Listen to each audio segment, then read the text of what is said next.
It Up with Tyson, Jay Lamar, and Simone. Talk It Up. Hello and welcome to another episode of Talk It Up. On today's show, we have an amazing interview with the YouTube sensation Big Ja a little bit later in the show. But first, we're going to hit you with some street talk where, we keep our ears and eyes to the street and bring you the hottest topics that everyone is talking about. So let's go ahead and jump into our very first topic, which is kids and entertainment. So recently, Blue Ivy Carter, who is Beyonce and Jay-Z's eldest daughter, she was seen in Beyonce's latest campaign for her Ivy Park brand through Adidas, which is called Icy Park. And then also Northwest, who is the daughter of Kim Kardashian and rapper Kanye West. She is all over the place on social media, and she's also begun modeling. So people are talking about this all over the place. What do you think about kids and entertainment? I think that they're not doing anything abnormal as far as kids getting into entertainment at young ages. I think it's different with the way that social media works. They're pushed out to even more people, such a more wide audience. So I think that's the only difference. But using social media can get a little messy sometimes, especially when you're dealing with the image of children. So that I can see could be a concern. I think that if you allow your children to have a social media account, you're already putting them in front of the camera and putting them in the entertainment industry. I think you have to make sure that you protect your children. I think that we've watched so many stars rise and fall and go through so many different things as child actors. But I think a great example is like a Raven Simone. I think that we watched her parents kind of coddle and make sure and protect her as they put her into the entertainment industry. And I think that Kim and Kanye, Jay and Beyonce will do the same things when it comes to their children. Yeah, I agree. I think the interesting thing about these two individuals, there's so many child stars out there, but these two individuals are both around 8 or 9 years old.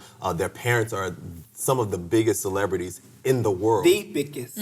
Well, that's arguable. but the difference, like you were saying, is now in the days of social media, like instantly you're in front of millions of people. And it's not just like one or two. Like Beyonce has like almost 100 million followers on Instagram. Same thing with Kim K. So when they post a picture of their child, that's hundreds of millions of people seeing your child. And just in the state and the climate that we're in, that can get a little tricky and a little dangerous, especially since Kim, she was robbed. If you remember, not too many years ago, she was robbed. Yeah, exactly. And I think that even when children are actors or models, they go and they do their photo shoot, they go home and they're able to be kids again. With Instagram, you're constantly taking pictures. It just never ends. So then there's that aspect of exposing them to that habit of even being on social media at all. Right.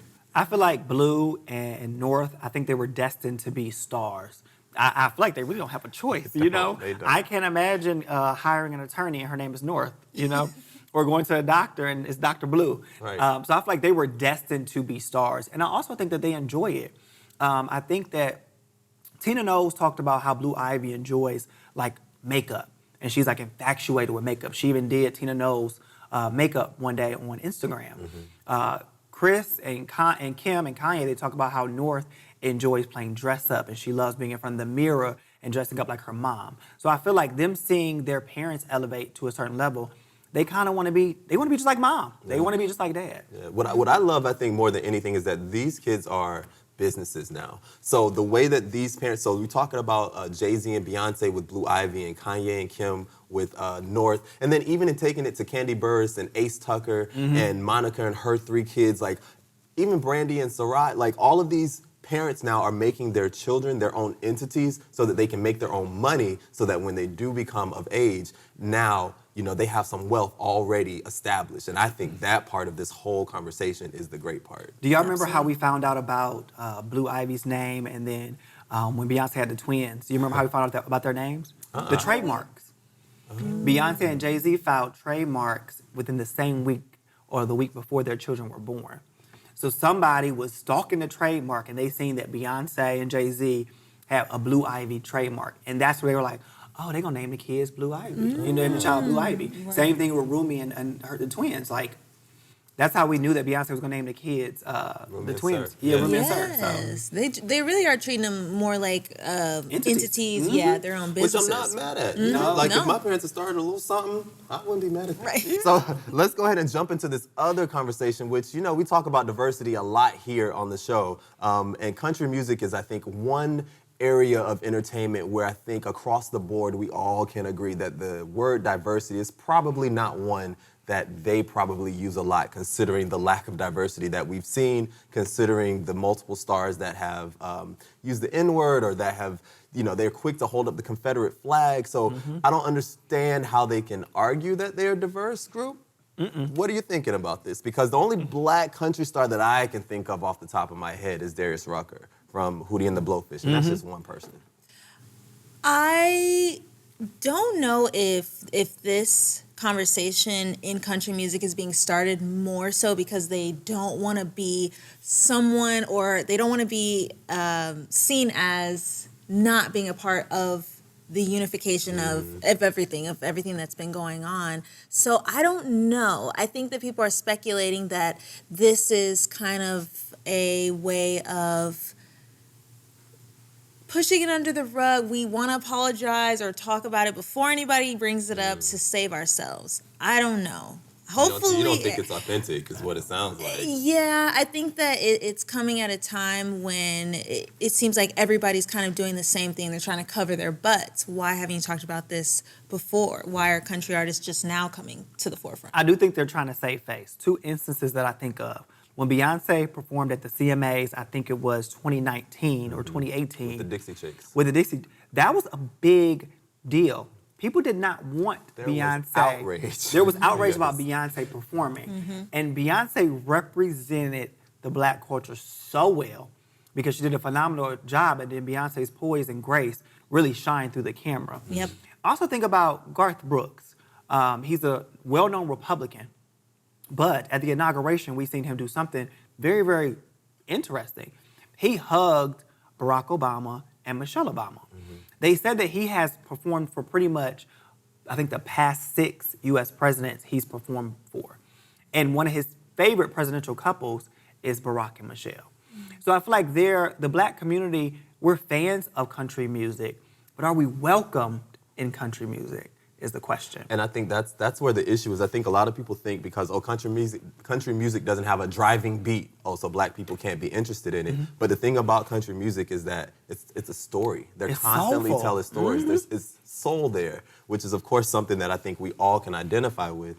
But like you said, country music has not always been welcoming just because of the different things and the symbols that they have allowed to run rampant within their community. One, I think the primary one is the Confederate flag. And I know a lot of people will argue, that's just a symbol of the South. That No, shows, that we have pride in the South. And that's just not... You can't argue that. You can't say that you have pride in the South and then also say that this same flag that was used to make people that look like us feel uncomfortable, but you're welcome here. You can't use that as your argument. Do you think that it's completely that we're not welcomed, or do you think that black people or the black community are not interested in country music? Because I know some people that are part of the black community that do like country music, but most of them don't. Most of them are not really, they don't like the sound.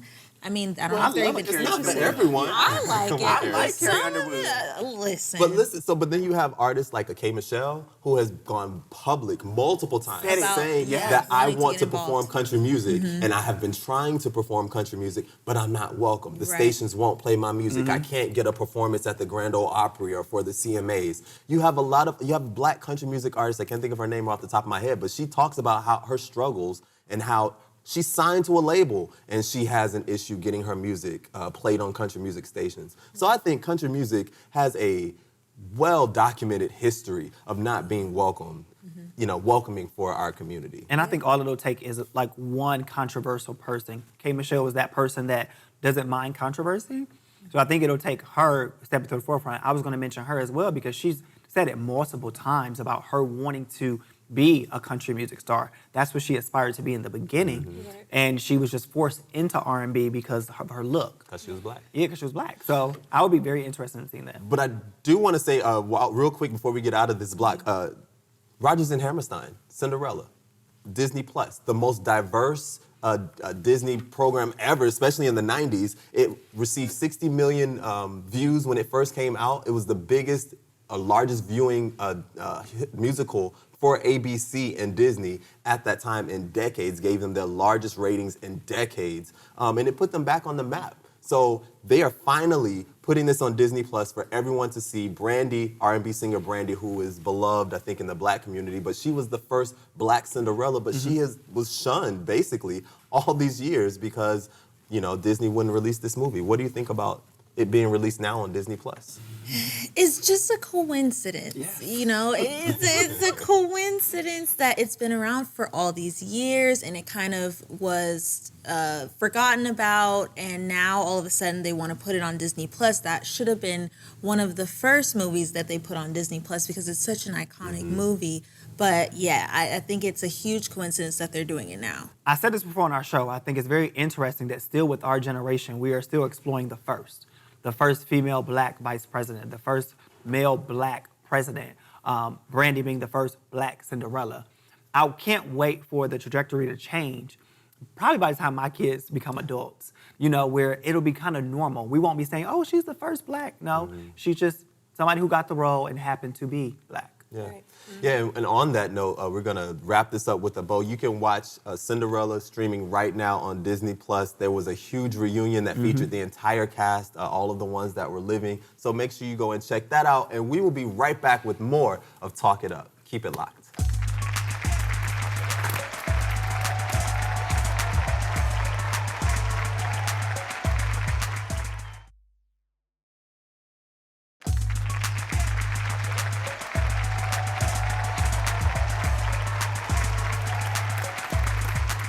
Welcome back to Talk It Up. It's time for us to go ahead and get into some real talk. And in this segment, we take a deeper dive into some of our favorite topics or some of the topics that caught our attention. So let's start things off with this topic that is all over the place, which is an uptick and a rise in hate crimes against Asian Americans. So there are multiple stories coming out of San Francisco, the Bay Area, where our elderly Asian Americans are being attacked for no reason. There are multiple videos that are circulating where they show elderly people being thrown to the ground and robbed. And then there are also reports coming out of Atlanta where there are just nonstop robberies at Asian businesses. And a lot of people say that this is all linked back to President Trump, former President Trump, who basically called the COVID-19 pandemic and called it like the China flu or something like that. What do you think about all of this? I think that it goes to show just how important the President of the United States' words are when whether he's tweeting or he's giving a speech, and the fact that you can't just say things because people take that and they run with it and then people get hurt. And so even though it's been a while since he first used those words, it's obviously still being, people are taking it and running with it, literally, and hurting people. I think that in 2016, we've seen something that I don't think that we've seen in our lifetime as adults. We've seen a massive amount of hate and it actually being accepted and okay. We've seen these hate groups come out of nowhere that we hadn't seen in our childhood. Our parents did because they grew up in the 60s and the 50s, but we hadn't seen that.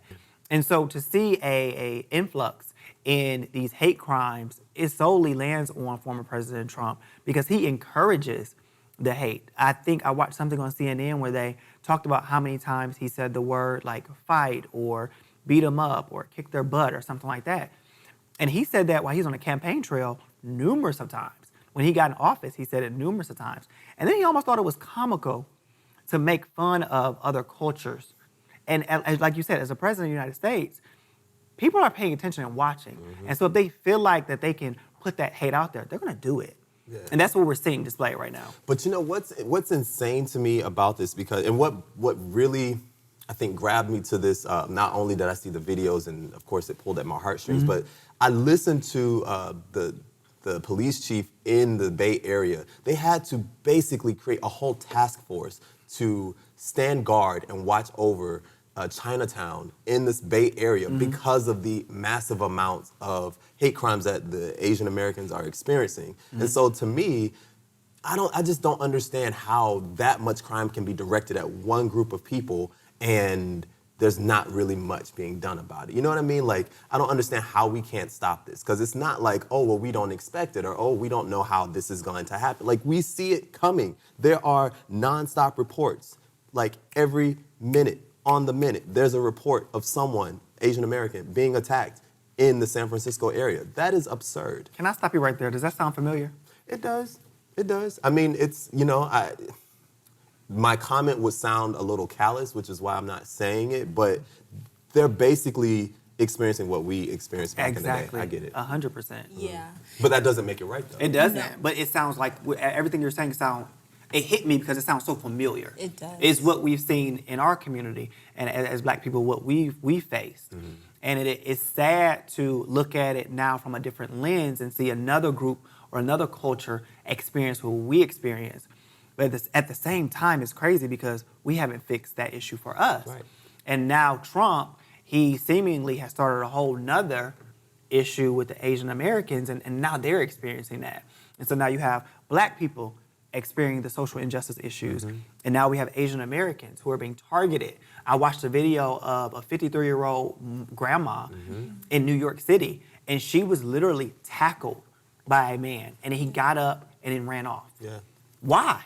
Yeah, and the group that we're speaking of, Asian Americans, was specifically elderly Asian Americans. It's also bizarre how much respect is not there for elderly people because, I mean, it's usually you would think that people have more respect for older people, and there is that, you want to respect them, and it's just not there. Well, unfortunately, I think that within the Asian community, like if you go to the various countries in the Asian continent, they still have much respect for their elderly. In their countries, for their elderly. The elderly run the family. Right. Yeah.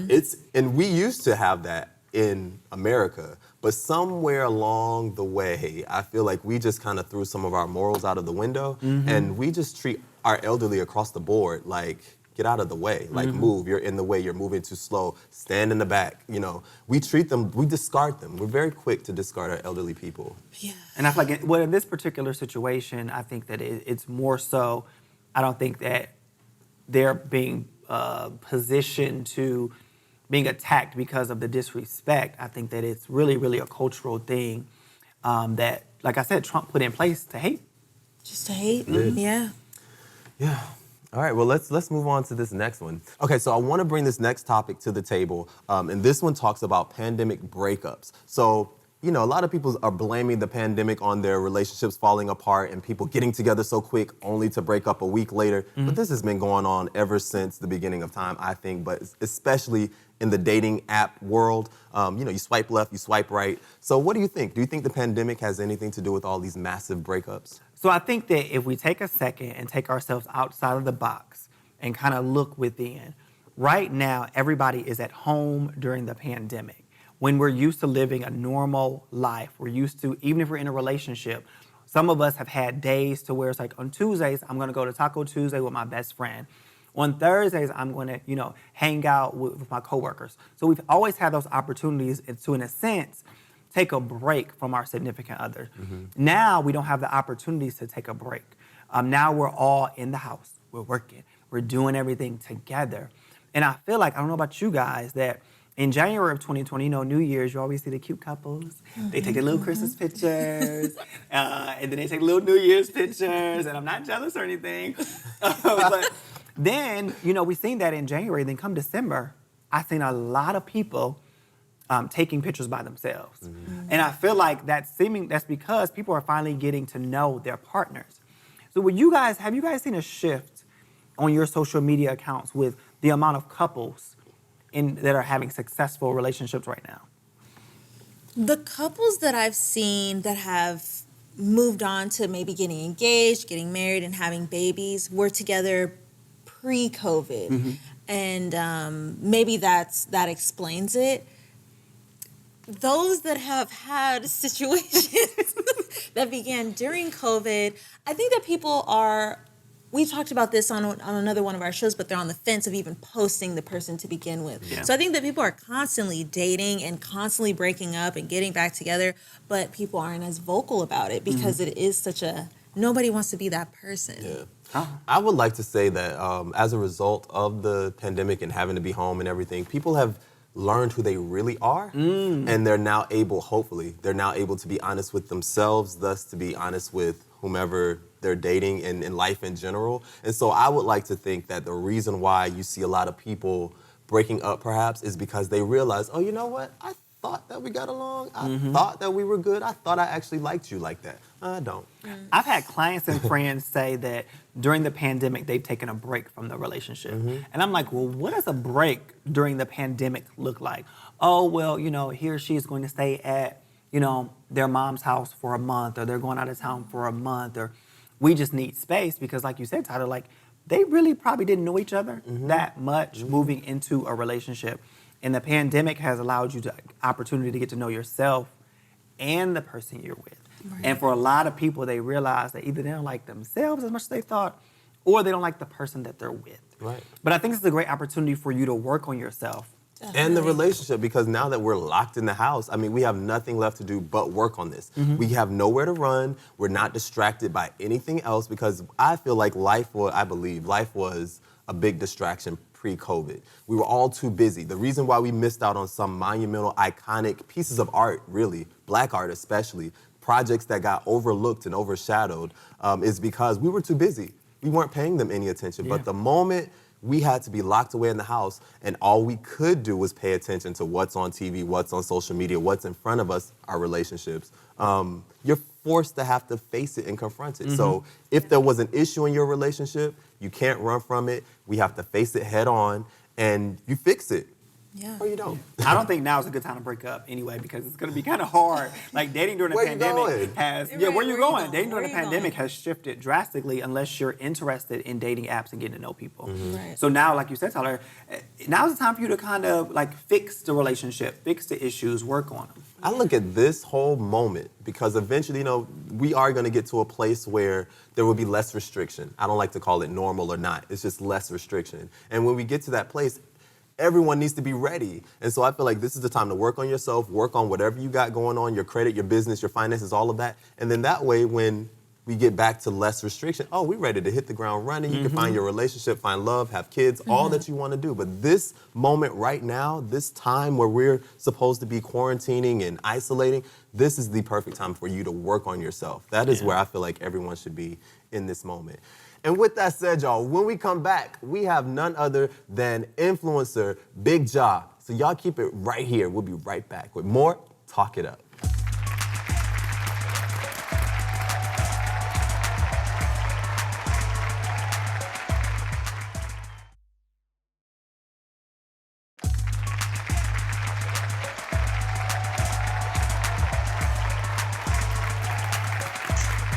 Welcome back to Talk It Up. Our next guest is an actor, director, producer, and influencer with over 1 million followers on YouTube. Y'all, please give it up for Jade, also known as Big Jaw.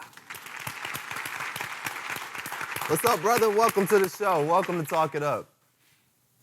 Thank you, man. Thanks for having me. I appreciate that. No worries. Tyler is going to hit you with our very first question. Okay. Yes. So All right. you have you've been doing really well. You have a massive fan base online. Tell us a little bit about how you got to this place. Where did you start? How did you get here? I started many moons ago. I mean, how did I start? I just started throwing stuff up online. You know, whatever came to mind, I put it out. I would shoot it and just throw it against social media to see if it would stick or not. It stuck. It definitely stuck. It's up and it's stuck. I appreciate that. Yeah, thank you. So in talking about the numerous videos that you've shot on social media, what is your favorite video thus far? Damn. My favorite. I don't know if I have a favorite. There's a sketch I did. I have a few of them. I got a handful, but there's a sketch I did called "The Male Walk of Shame," and I really enjoy doing that one. Man, I mean, I enjoy doing damn near all the sketches I do. But the Male Walk of Shame I did a few years ago, and that's probably one of my top fives. The Male Walk of Shame. Yeah, your videos, they always, because of your following, they go viral all on their own. Mm-hmm. Where do you draw your creativity from? Do you pull from real world scenarios that you've gone through, or like your friends? Like, where do you draw from your creativity? Both, all the above. Things I went through throughout my life, whether it's with one of my friends or a couple of my buddies or a lady I used to date. Just a lot of the things that I experienced over time that I turned into a joke. Or even some experiences from my homeboys or someone in my family or my homegirl. I listen to it and I think of like, how can I make that funny? Or it might already be naturally funny off top. So I take that and then I get to writing. Okay. And because your personality online, when we're talking about social media, we as viewers see one side of all that's been going on with you, but tell us a little bit about the process being an influencer and maybe something that we don't know. Dang, some of y'all don't know. Just the, I mean, I don't know if y'all don't know this, but I mean, as far as content and continuing to think of something new. Continue to, my goal is to always try to come as authentic as possible with a fresh idea, something that not necessarily has never been done, but hasn't been done the way I do. You know what I'm saying? So if relationship stuff, just stuff dealing with roommates, dealing with people in your family, relatives, close friends. I mean, there's so many pieces of content out there that has those topics, but hasn't been done this way. And that's kind of how I think about. I'm very, very. I put a lot of effort into doing that, and I'm not sure. A lot of people might think it's just he comes up with all kinds of stuff, just throwing it together. A lot of the stuff is thrown in. A lot of stuff is planned, and some stuff is thrown together. Like at the last minute, I'll think of something off, like improvisational. I'll just think of something. But for the most part, I'm sitting down, whether I'm in the bathroom, in the shower, driving. A song might trigger an idea, and I get to writing down the ideas and I put it together. So just the stuff, the planning that goes in before you see the video. There's a lot of behind the scenes, a lot of pre-production that takes place before you see. I don't know if people. A lot of times people say, "Hey man, we're just gonna come up with something," and I do that too. I do a lot of improv, but it's usually improv with the same people that I've been working with for a long time. So just building the rapport. Some people might hit you up and they just, hey, let's collab, let's work together. It has to make sense. It got to make sense. So I pick and choose who I want to work with, not because I don't like anyone, because I like everybody. I'm cool with everybody. I'm very approachable, but at the same time, when it comes to this thing we call comedy, I kind of have to have the right people in my mind to play certain characters and do certain things. So this the preparation. People might not know or understand that it takes a lot. It takes a lot to get to this point. Yeah. Which is the finished product, which is the sketch, or the movie, or the TV show. Yeah, behind the scenes. So we've talked a lot about you being an influencer, a comedian, a content creator. But word on the curb is you stepping into the tech industry and you're coming out with an app. Can we talk a little bit about that app? The app, of course, man, the Big Jaw app. Go download it if you can. Not obligated, but definitely appreciate it. Go download the app. It's just something that social media is cool. I love YouTube. I love Facebook. I love IG. I love all the Twitter, TikTok, all the social media platforms. However, when you get to a certain point, you don't have ownership of the platforms. Mm-hmm. And so you can put your work on the platform and it's cool. However, at the end of the day, they dictate what goes on. They can take your stuff off. They can go out of business. They can shut down or whatever. And the app was just like the first start to getting something that I actually own. I actually have control over. So that's what the app is for. So for me to start building my own home, my own platform that people can come to watch my content. I still post on all the other platforms. However, the Big Jaw app is the first beginning stages of me trying to create my own platform, my own base. I love that right there, taking matters into your own hands. So with that said, Big Jaw, we want you to hold right there. We're going to take a quick break. But when we come back, we have more with influencer Big Jaw. Y'all keep it locked right here. More Talk It Up right after this.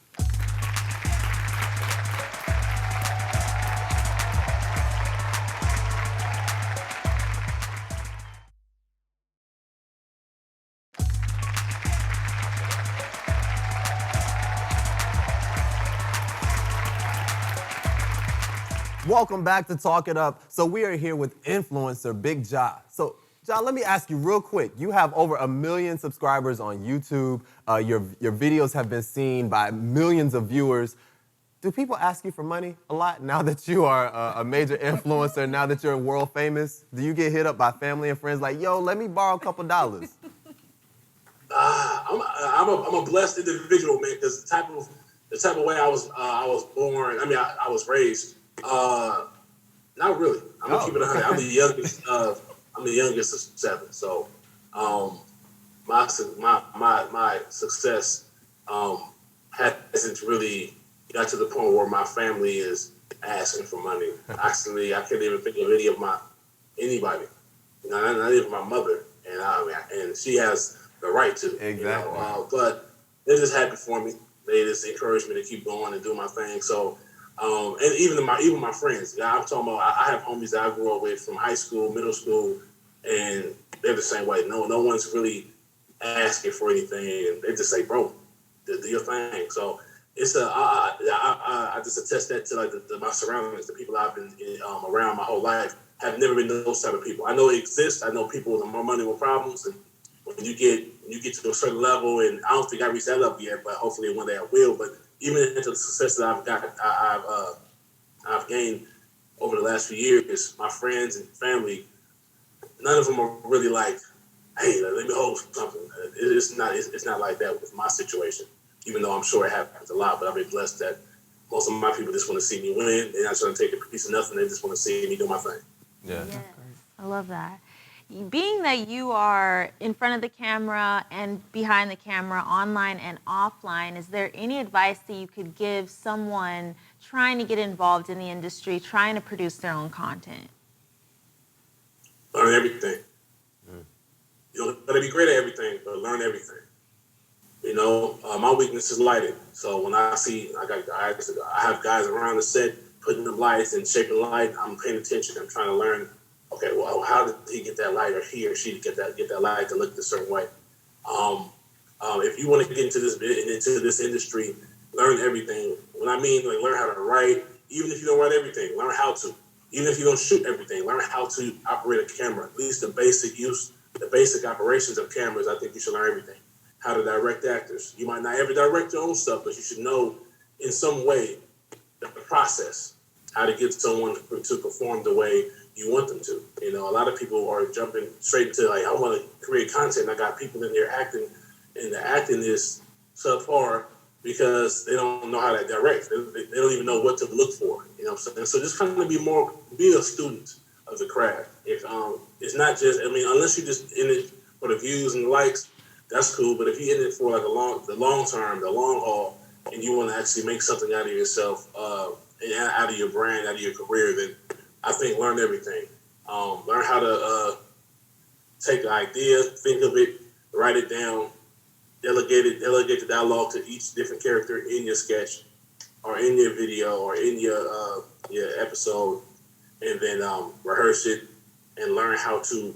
Don't just let people come on set and do the lines. You do the lines the way you see it fit for the sketch or for the piece of content. And that's what directing is, at least a piece of it is that. So just learn how to learn the different aspects of creating. It's not just pushing record on the camera and doing whatever, and whatever comes out is what you stick with. Sometimes it's perfect, and you do some accident, and it's a beautiful accident. But a lot of times, put more effort into creating a product that people can actually relate to and enjoy, and you have to kind of like learn the process and fall in love with the process of all aspects of creating. Right. Yeah. Through your content, there's always laughter, and then there's always a story being told. Let's go back in time a little bit. What would you tell your 13-year-old self that would make sure that you achieve the kind of success you achieve now? That's a good question. I would tell him to keep working, and it's almost a piggyback off my last answer was focus on the nuances, focus on the little things that make you a little not better than someone else, but kind of set you apart, to make you stand out, to make you memorable.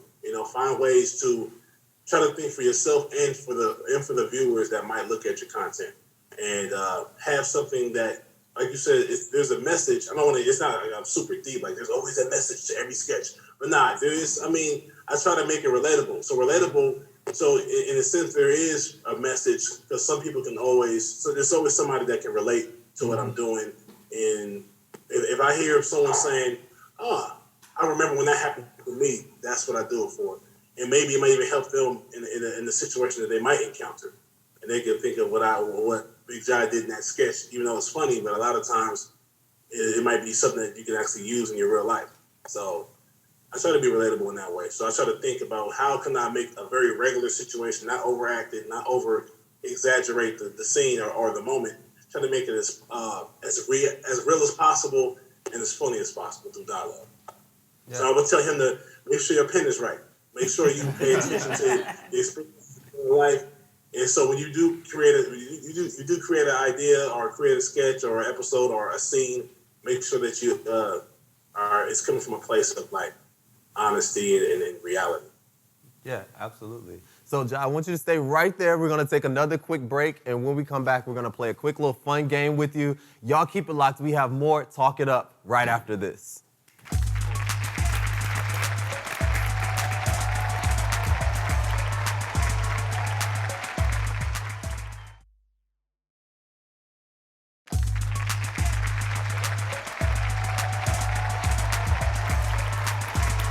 Welcome back to Talk It Up. We are here with influencer Big Jai, who is so graceful to stand around and play this game with us here. And we like to call this our fantasy comedy football. So, Jai, we're going to throw some names at you, and you pick and choose who you would like on your comedy football team. And Tyler, you can go first on this one. I'll go first.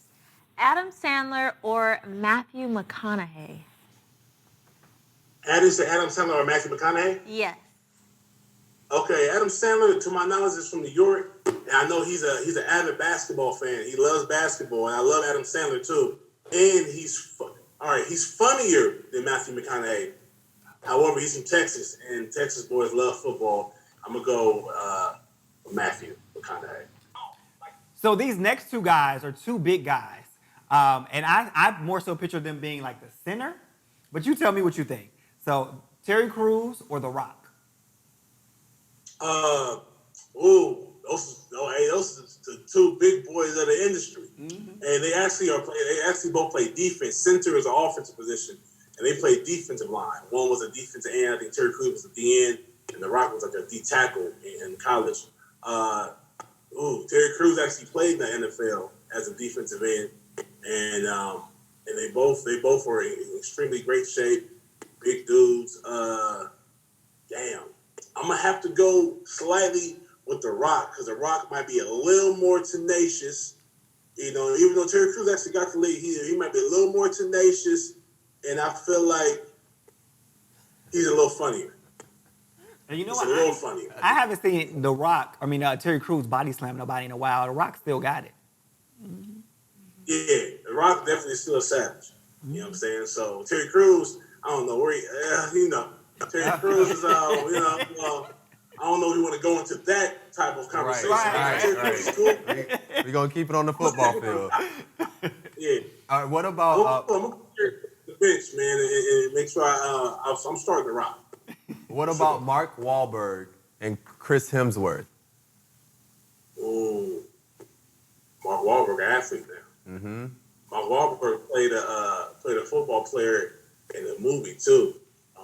That was a good movie. Oh, yeah. Damn. He's funnier. So we talking about comedy fantasy. I can't pick. I want to pick Chris because Chris is about 6'3", 6'4", right, he's about huge. 240. He looks like a linebacker. But I don't see him as funny as I gotta start throwing some comedy in there too. So I'm gonna say Mark Wahlberg because he can do drama, he can do comedy as well. So Right. I'm rocking with Chris. I'm rocking with Mark. Excuse me. Okay. Mark Wahlberg. Marky Mark. Marky Mark. How about Nate Dogg or LL Cool J? Ooh. Damn. Ooh. Rest in peace, Nate Dogg. I gotta go with the big homie Nate Dogg. Right, Sure. yeah. Nate, yeah. Even though LL played a football player in Any Given Sunday, and he's probably still in tip-top shape, but I'm gonna go with Nate Dogg because he might have a little bit more salve in him, you know. And I'm a West Coast boy too, Killer County. So I'm gonna go with Nate Dogg for sure. Sure. Okay. Yup. This one's a little bit hard. So Michael J. White or Jamie Foxx? Ooh. Yeah, that's a tough one. That That is is a tough tough. one. Yeah. Man, tough, man. Hey, because I respect Michael J. White for sure. He's a big boy. He built like a linebacker as well. And I feel like he's athletic enough to play football for sure. I know Jamie Foxx played football in high school. In high school, I know he was, I think, a quarterback. And when it comes to, if you mention comedy and you mention Jamie Foxx, I don't care what it is, I'm picking Jamie Foxx. Yeah. Right. So Jamie Foxx for Floyd. I gotta pick the homie Jamie Foxx. Okay. Anything with comedy involved. If it's a comedy fantasy football team, he on there. You know what I'm saying? So, Right. And he can play too, and he's athletic. I know he's athletic, you know what I'm saying? So I'm gonna go with Jamie Foxx for sure. All right, and our last one, we have Anthony Mackie and Michael B. Jordan. Ooh, okay. You know what? I just seen this movie with Anthony Mackie, man, and he was running. And it was a good movie. But I was like, he was playing a robot, so maybe that's why he was running super stiff. Maybe that's why, but that's the only time I've seen him running, so I'm gonna have to fall back on Anthony Mackie. I don't know if he got feet. I'm gonna go with Michael B. Jordan. All I'm right. gonna go with Michael B. Jordan. Yeah. All right, and before we Sure. let you go, we need you to tell our viewers one more time where they can find you, where they can get all things Big Ja, where they can follow you, stay connected with you, all of that good information. Let our viewers know. Okay, you can find me on every platform, whether it's YouTube, Facebook, Twitter, Instagram, TikTok, and everything. I think that's it right there. And my website. But you can find me on all those platforms at Big Ja. That's 2 G's. BIGGJAH. Big Ja. BIGGJAH on any platform. And on my website, bigja.com. Absolutely. Absolutely. Well, listen, do yourself a favor. Go follow Big Ja. Get your entire life with his content because it is hilarious. And stay connected with this amazing influencer, Jade. Big Ja, thank you so much for hanging with us here on Talk It Up. Y'all keep it locked. We have more right here. Thank you.